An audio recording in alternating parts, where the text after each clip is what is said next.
clasificación. La clasificación de la peritonitis de acuerdo a su origen es algo que nosotros utilizamos. La peritonitis tiene 3 clasificaciones, según su enfoque clínico-quirúrgico, según su localización y según su origen, que en el Michan habrán visto.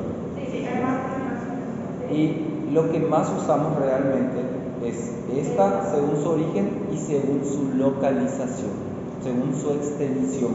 ¿Por qué? Fíjate cómo estaba al inicio de la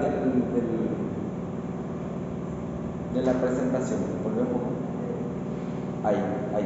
No, en el otro. Fíjate. Peritonitis, no, en el otro. Ahí. Peritonitis generalizada de origen apendicular. Según su localización pueden ser, o según su extensión, pueden ser localizadas o puede ser una peritonitis generalizada, ¿sí? Según su extensión. ¿Ok? Si es un solo cuadrante, eso es muy importante, un solo cuadrante es una peritonitis localizada. Si son 2 o más cuadrantes, ya es una peritonitis generalizada. Y fíjate, ahí tenés la clasificación según su extensión y según el origen. ¿Sí? ¿Por qué? Porque tenemos las que pueden ser primarias, secundarias y terciarias, así como recién dijiste. Las primarias, tened en cuenta siempre que el origen está en otro punto, fuera de la cavidad abdominal. Independiente de donde sea, pero fuera de la cavidad abdominal. En la secundaria está en la cavidad abdominal. Y en la terciaria son las que se presentan cuadros, serían como cuadros no resueltos en el postoperatorio. Y una de ellas, por ejemplo, es el absceso que se queda cuando no se lava bien el abdomen, ¿sí? Entonces, la que más se utiliza es, como pusiste, según el origen, y como pueden ver ahí, según su extensión. Entonces, según su extensión, pueden ser localizadas y generalizadas, ¿sí? Entonces, esa es la que más se utiliza, porque ahí mismo dice peritonitis generalizada de origen apendicular o de origen tal cosa. Sí.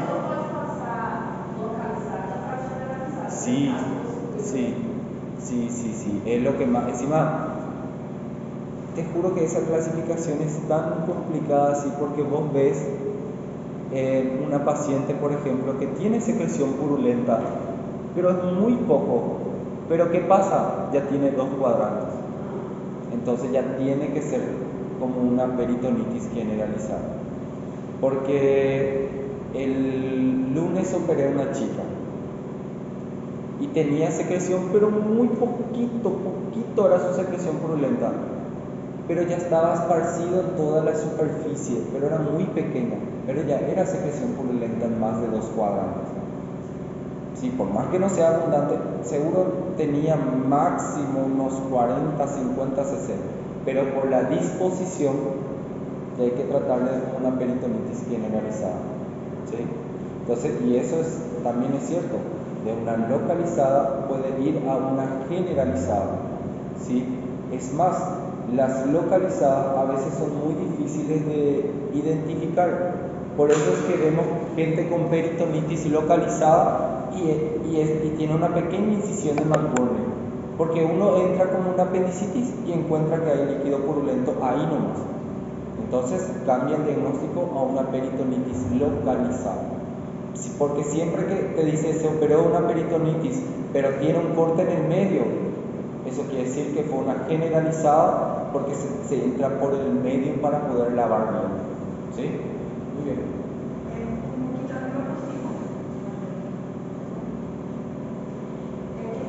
Locales, o sea, en un foco normal, que actualmente son tempranos o generales, que actualmente también deben ser más que un foco. Sí. Bueno, también cabe recalcar que tenemos, o sea, que debemos de llevar en cuenta en la historia clínica en el examen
libro habla que se puede hacer con una punción suprapúbica para aspirar si hay líquido purulento, pero casi no sé. O sea, entre eso, por ejemplo, un hemocultivo no le vamos a hacer a un paciente porque el hemocultivo tarda 72 horas para darte una preliminar.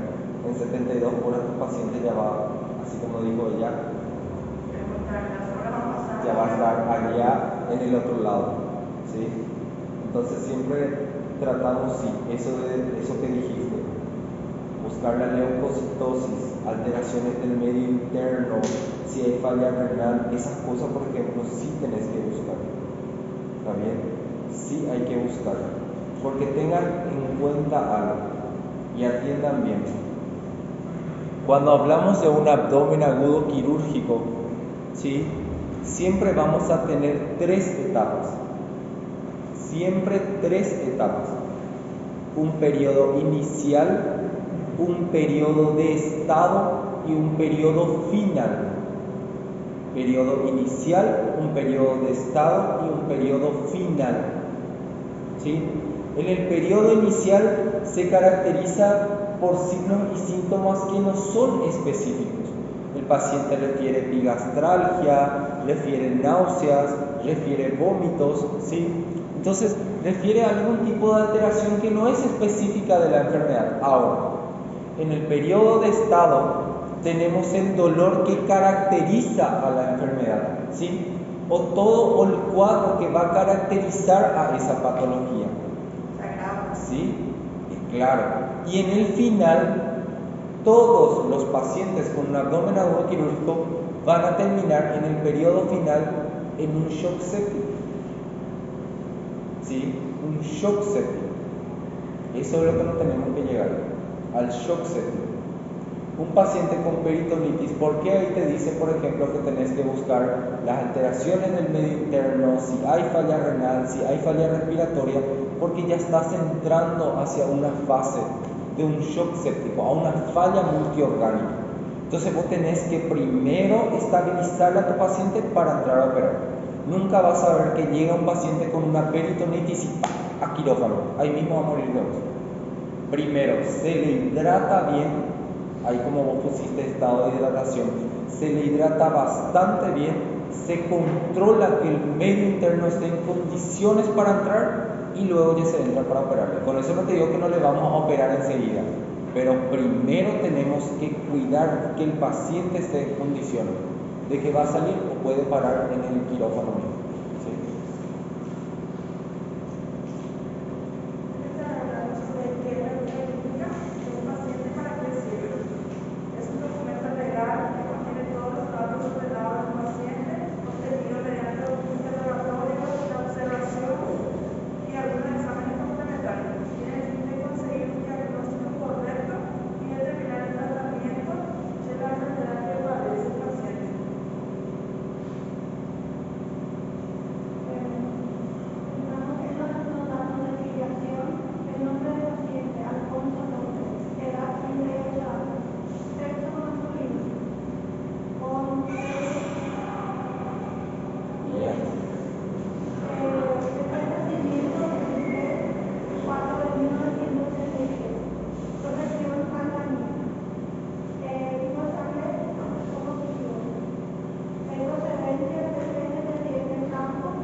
Bueno, fíjense ahí en los datos de filiación.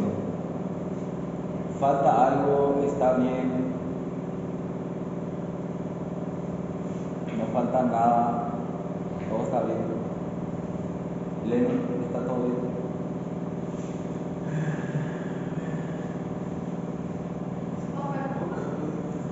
Si falta algo, si está todo bien en los datos de filiación. Quiero que se fijen en un pequeño detalle nomás ahí. Eu não sei se falta, mas acho que a gente não dúvida.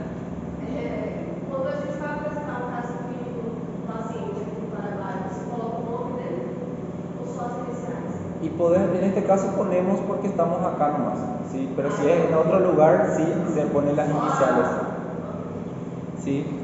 Pero ahí justamente está lo que falta. El nombre y apellido. Recuérdense de eso. Él nos pasó, Alfonso no fue completo su nombre. No, por eso. Pero el nombre es, sí, tiene que ser nombre y apellido, ¿sí? Porque, ¿saben por qué? Porque hay gente que tiene, por ejemplo, Alfonso, a veces es como un apellido o es como un nombre, ¿sí? Entonces, para poder diferenciarnos eso, ¿está bien? Y en la historia clínica, esas que se completan, aparece luego nombre y entre paréntesis una S. Y apellido y entre paréntesis una S, por si tenga más nombre o más de un apellido, ¿ok? Solamente eso, después está todo completo, ¿sí? Sí, no, está bien, yo sé que se llama Alfonso y López es su apellido, nada más que hay que poner nomás en la historia clínica, que es su nombre y su apellido. Sí, no, pueden poner nomás nombre y apellido, y ahí ya se entiende que Alfonso es su nombre y López es su apellido. Ahora, motivo de consulta está bien y antecedentes de la enfermedad actual. Vamos allá.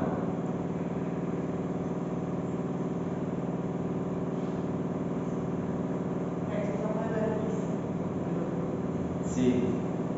Ahora, ¿qué faltó ahí? Leo un poco tu historia clínica.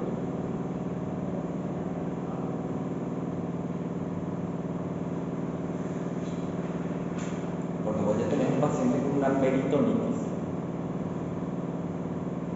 ¿Sí? ¿Qué le faltó? ¿Qué le faltó ahí? Faltó el tiempo. ¿Sí? Porque vos pusiste que da entrada en la urgencia a las 15 horas del domingo.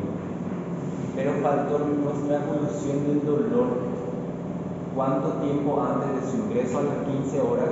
¿Cuánto tiempo antes ya inició su dolor? ¿Sí? Antes de llegar a las 15 horas de la urgencia. ¿Sí? Porque cuando te llega el paciente a las 15 horas de ese domingo, vos le preguntas, ¿cuándo comenzó el dolor? Y te dice desde ayer. ¿A qué hora más o menos?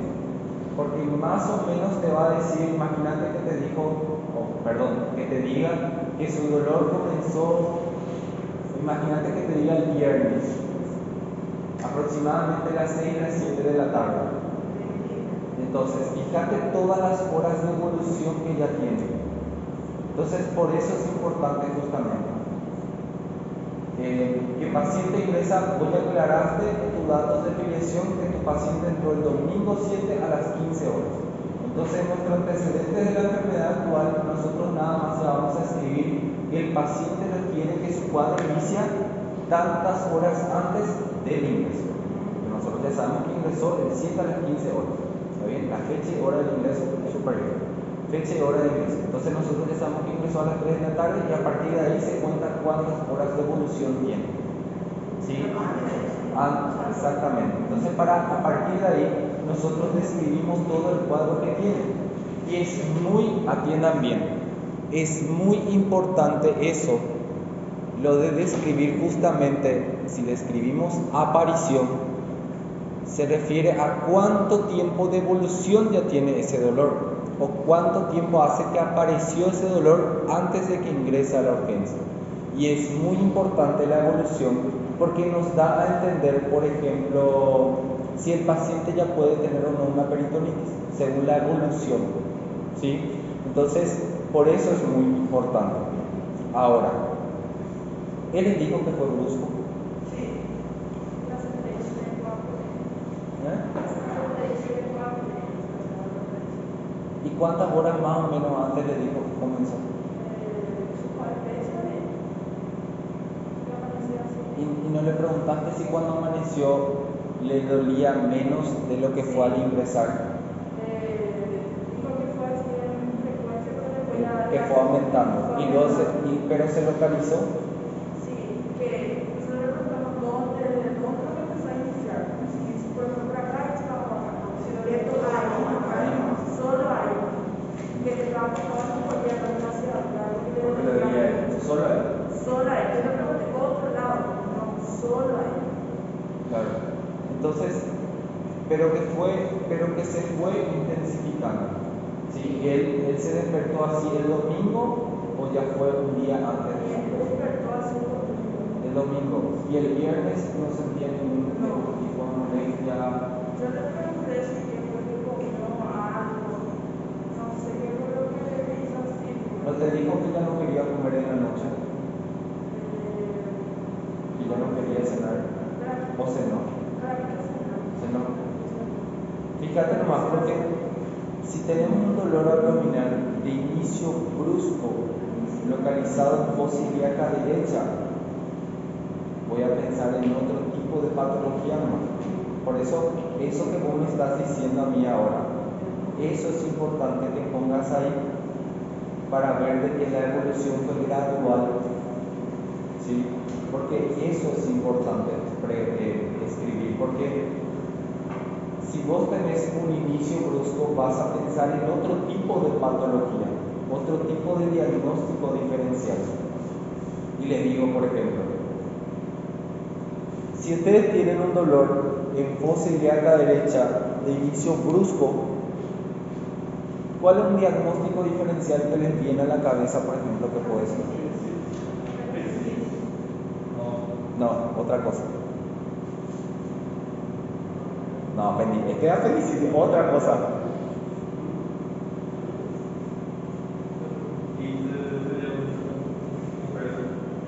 Ahí está. El quiste de ovario roto.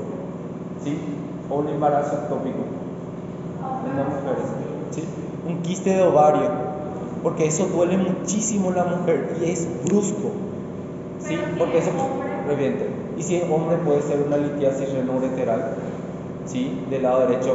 Puede ser también una perforación del ciego, porque ya tuvimos pacientes con perforación del ciego, ¿sí? Que es todo un desastre. Entonces también puede ser eso, ¿sí?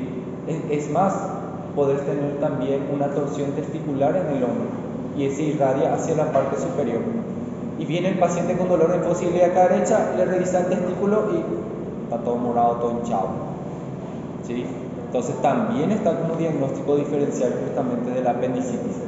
Porque, ¿qué pasa? El proceso inflamatorio del apéndice no es brusco, es gradual y evolutivo, ¿sí? No te digo si era un paciente de 60 años, pero este tiene 38 años, ¿no? ¿Está bien? Entonces, por eso justamente había Su aspecto era parecía mucho más. eso sí, pero tiene 38 años. ¿Está bien? Entonces, eso es lo que habría que cambiar ahí. Después está todo bien, sin irradiación, de tipo en crisis, que es raro que sea en crisis, porque, o sea, con lo que vos me estás diciendo, yo no pensaría que sea en crisis, porque si le dolió a la mañana y vino ya a la tarde a consultar, o sea, comenzó a la madrugada y vino a la tarde a consultar, es porque el dolor no se estaba. ¿Y un dolor en crisis cómo es? ¿Sí? Es un dolor que aparece, se exacerba, luego disminuye intensidad y desaparece completamente. Sin embargo, el dolor tipo cólico, que es lo que más caracteriza a una apendicitis aguda, es un dolor que sube, aumenta de intensidad, disminuye, pero nunca desaparece. Entonces cada vez se va haciendo más gradual hasta que se vuelve continuo. ¿Está bien? Entonces, refiriendo a lo que vos estás diciendo, yo le pondría un tipo cólico. Y le diría que fue bien localizado, así como está ahí, localizado en fosa ilíaca derecha, pero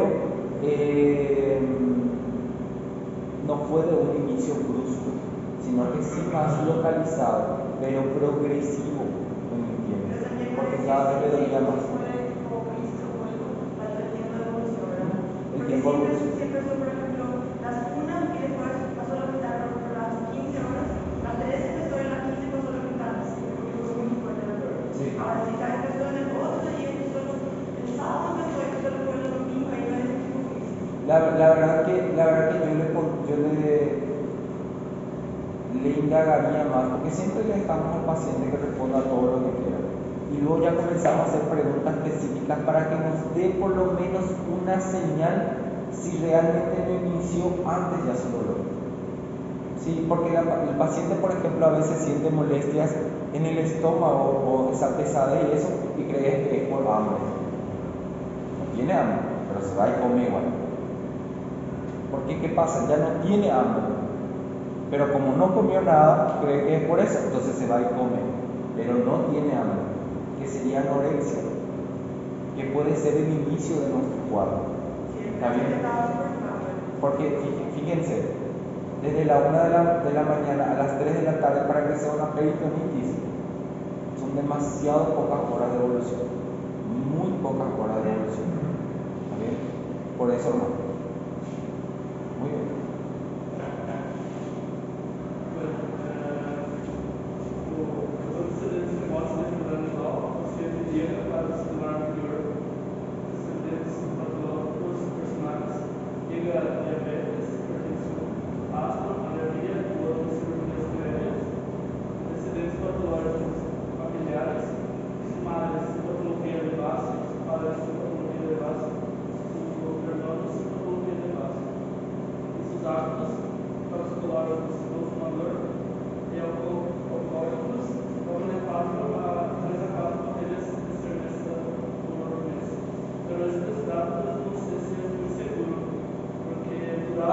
Hasta yo tomo más botellas a la semana que seguro yo tomo eso en un domingo nomás. Bueno, pero igual, si él dice eso, la verdad que eso, por ejemplo, no altera lo que es nuestro diagnóstico, ¿verdad? Pero ahora, sí, por ejemplo, las patologías de base. Eso, por ejemplo, es muy importante. La clase pasada fue de apendicitis, solamente ahí ya les habré dicho. ¿Por qué, por ejemplo, es importante? Una patología de base, por ejemplo, como la diabetes principalmente, y la edad del paciente. Imagínense que ustedes tienen dos pacientes. Un paciente que tiene 60 años y un paciente que tiene 20 años. ¿A quién le van a meter a operar primero? ¿A quién? ¿A quién le van a operar primero? ¿Quién dijo el de 20? ¿Otro? ¿Otro? Si tienen un paciente, imagínense que tienen un paciente con dolor abdominal y uno tiene 20 años y el otro tiene 60, ¿sí? Y aparte vamos a agregarle que el de 60 tiene diabetes. ¿A quién van a entrar a operarle primero?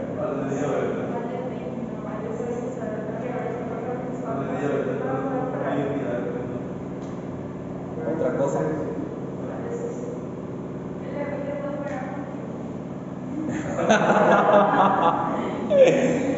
Aunque no creas, eso es cierto. Puede aguantar más.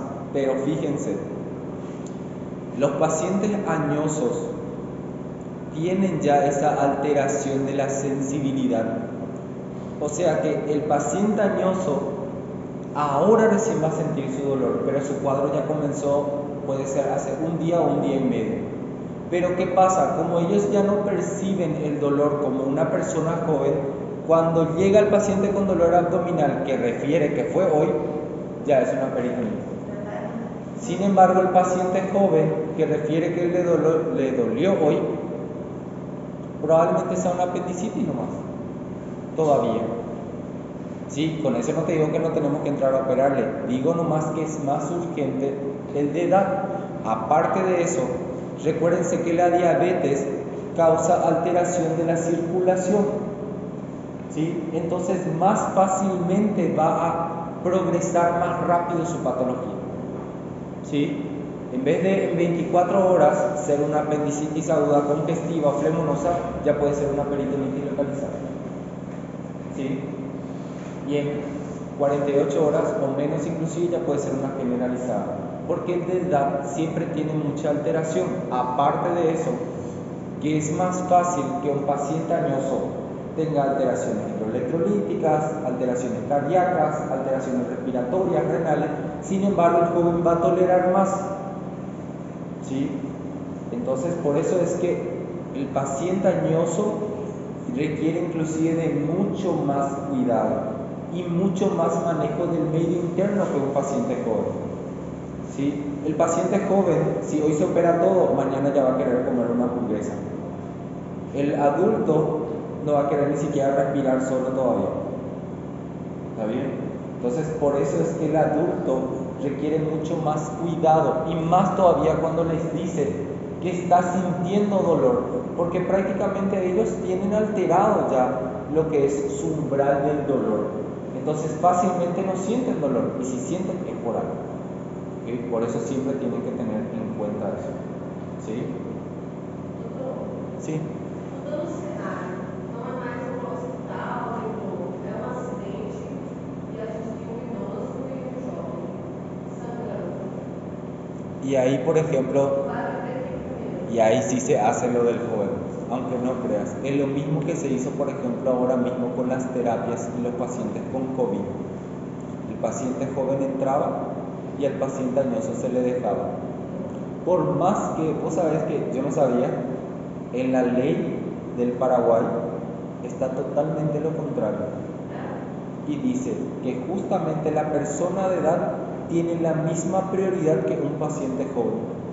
Es más, tiene más prioridad todavía porque es una persona más susceptible, que es cierto. Sí, es cierto. Entonces requiere de más cuidado que el paciente joven. El paciente joven puede aguantar más en la urgencia que el paciente de edad, que también es cierto. Y eso está en nuestra ley, pero nadie sabe. Pero es lo que se hizo ahora con COVID. Los pacientes jóvenes entraban a terapia. Imagínense, si yo tengo 38 y ella tiene 34, ella entra a terapia. Imagínense cómo se hacía. ¿Sabes lo que es elegir entre una vida y otra? Bueno, eso es lo que se hace justamente ahora. Pero es lo que se hace. Cuando está todo colapsado es lo que se hace. Nosotros teníamos justamente el lunes tuve un paciente con un trauma, pero tenía TBC, tuberculosis, pero prácticamente no tenía pulmón, pero saturaba 100%. Y teníamos una cama en la terapia. Y mi paciente tenía 24 años, creo, algo así.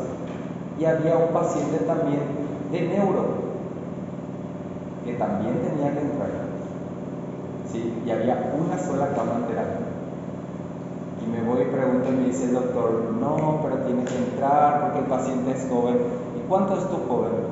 El señor tiene 30, creo que tenía 35, 36 años, algo así. Tenía, creo que 36 años, 38. Era obeso, sí o sí es cardiópata. Mi paciente es joven, tenía 24 años, está hemodinámicamente estable, ¿sí? Nosotros solamente necesitamos soporte respiratorio por si acaso, ¿sí? Y claro que no me dio la cama, pero yo le dije, Si mi paciente no se despierta, voy a volver a buscar la cama. ¿Sí? Por suerte mi paciente se despertó saturado al 100%. Yo no sé cómo hizo. Yo creo que era porque era... Los pacientes que son de la penitenciaría siempre tienen suerte. Siempre. Impresionante. Salimos de operar a las 10:30, a las 11 de la noche. Y a la 1 de la mañana, cuando me bajé del quirófano, porque entramos con otro paciente, le encontré en su postoperatorio, le encontré al paciente durmiendo de lado. ¿Sí? Recién le sacamos un riñón, pues le tuvimos que sacar su riñón, le dejamos un drenaje, todo eso.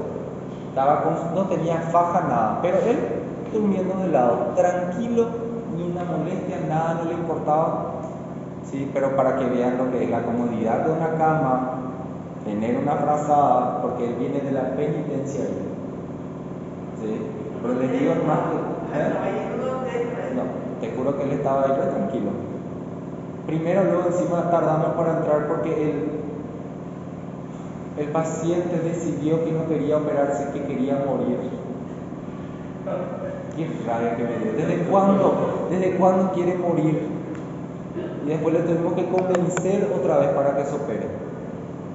Y ahí recién entró a operarse. Tardamos otra vez, como si fuese que la cirugía es rápida. Pero bueno, entonces, para que vean más que eso es algo que se hace. Lastimosamente, pero sí se hace. Se le atiende al que tiene más probabilidades de vivir. Y luego se le da. Mira que ya estamos todos por llegar ahí, en la lista de no prioridad.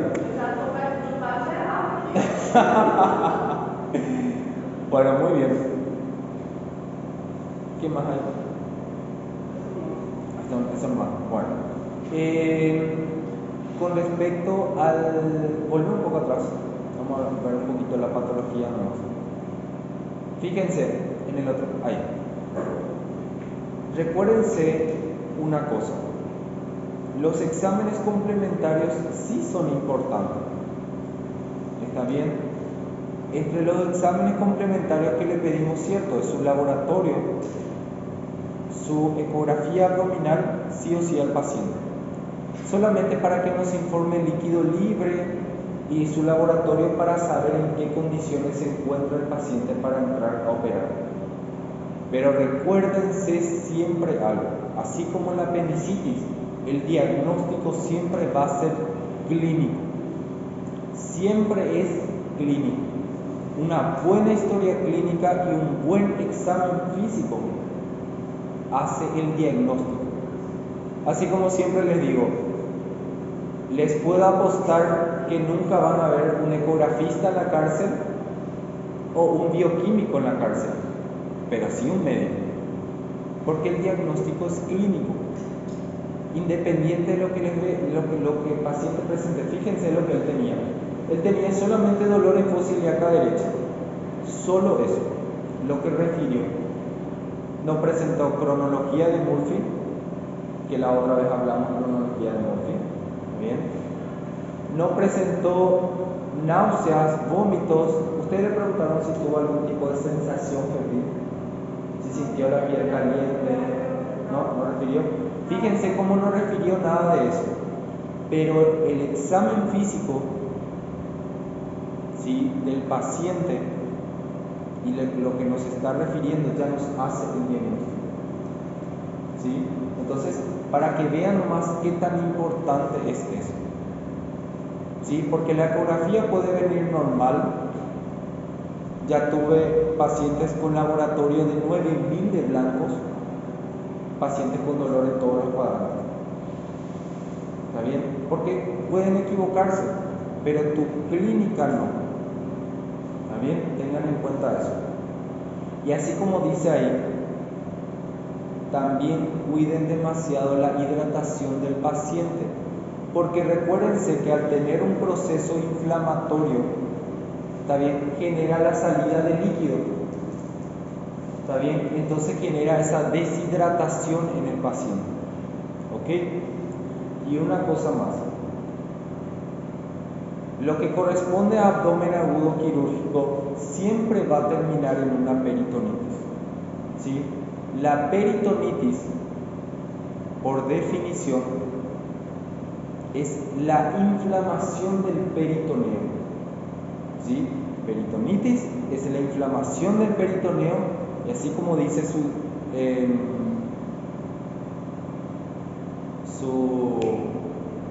me fue el nombre, su definición: inflamación del peritoneo, pero independiente de la etiología. ¿Sí? Independiente de la etiología. ¿Qué quiere decir eso? Que la mayoría de los procesos abdominales terminan en una peritonitis. Esto, por ejemplo, es un tipo inflamatorio. Una diverticulitis puede terminar en una peritonitis, una colecistitis puede terminar en una peritonitis. ¿Sí? Ahora, un tipo perforativo, las úlceras gástricas o duodenales, también terminan en una peritonitis. Las hemorrágicas, justamente la que recién dijimos, un embarazo ectópico, también termina en una peritonitis.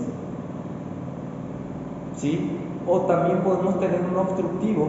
Los vólvulos generan también con el tiempo una peritonitis. Porque fíjense nomás, todos evolucionan, si no se resuelve el cuadro, a un periodo final. Una peritonitis y un shock séptico. ¿Y qué es la peritonitis? La inflamación del peritoneo independiente de su etiología. No se olviden de eso. Y no se compliquen, es solamente eso. Peritonitis, inflamación del peritoneo independiente de su etiología. ¿Cuáles pueden ser su etiología? Inflamatorio, obstructivo, perforativo y hemorrágico. ¿Sí? No se olviden de eso.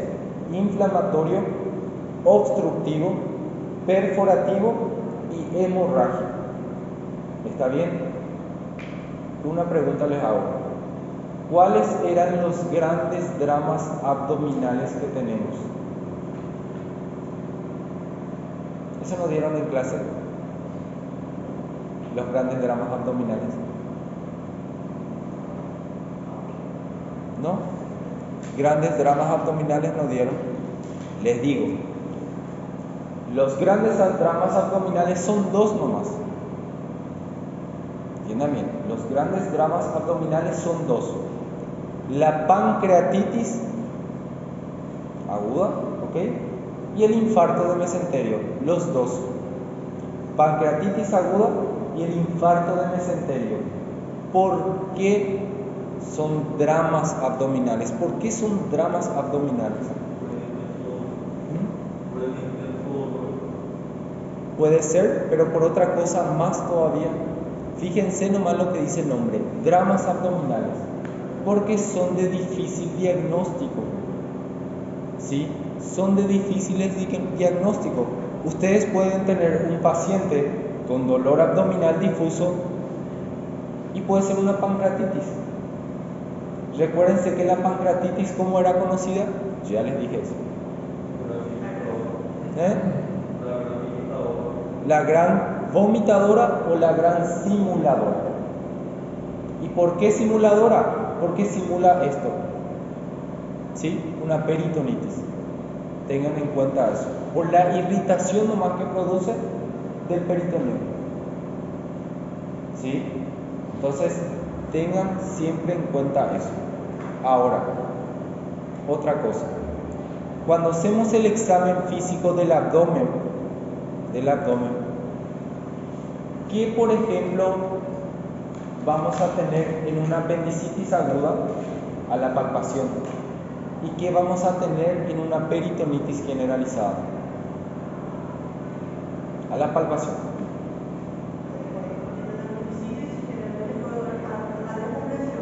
¿Qué es el signo de Blum?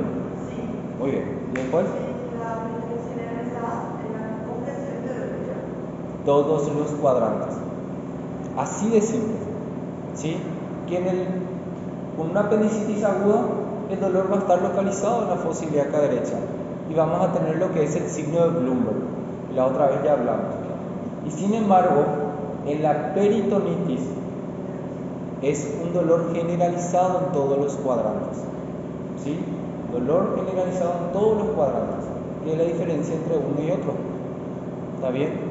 Por más que vos le hagas, va a tener nomás los Bloomberg, va a tener nomás todo lo que vos quieras, porque todos los cuadrantes duelen. ¿Sí? Entonces esa es la diferencia de uno con otro al examen físico. ¿Sí? Que uno va a doler, va a tener sentir dolor en todos los cuadrantes. ¿Sí? Bueno, ¿tienen alguna pregunta, alguna duda? ¿Algo que quieran saber? La cirugía del paciente, ¿cómo fue? ¿No? Porque es una cirugía del paciente. Esa fue, segura, habrá sido una mediana, sí o sí. Al examen físico habrán encontrado sí o sí que era una peritonitis generalizada. Al examen físico, ¿sí?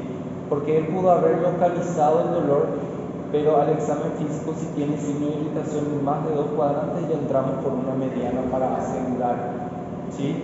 Así como les dije. La otra vez yo le expliqué cómo era la evolución de una apendicitis, ¿sí? ¿Qué es lo que pasaba con una apendicitis?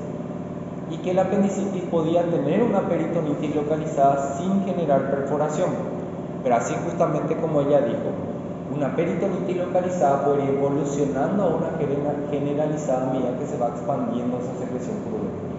¿Sí? Tengan en cuenta eso. Por eso es que la peritonitis localizada a veces se puede entrar por la incisión de McBurney nomás, porque es un hallazgo intraoperatorio, porque solo duele un cuadrante. Sin embargo, cuando el examen físico duelen más de 2 cuadrantes, ya entramos por una mediana. ¿Sí? Cambia la forma de entrar o la forma de hacer nuestra incisión. ¿Sí? ¿Tienen alguna pregunta, alguna duda? ¿No? Perfecto, muy bien. Muy bien. Quiero saber el libro.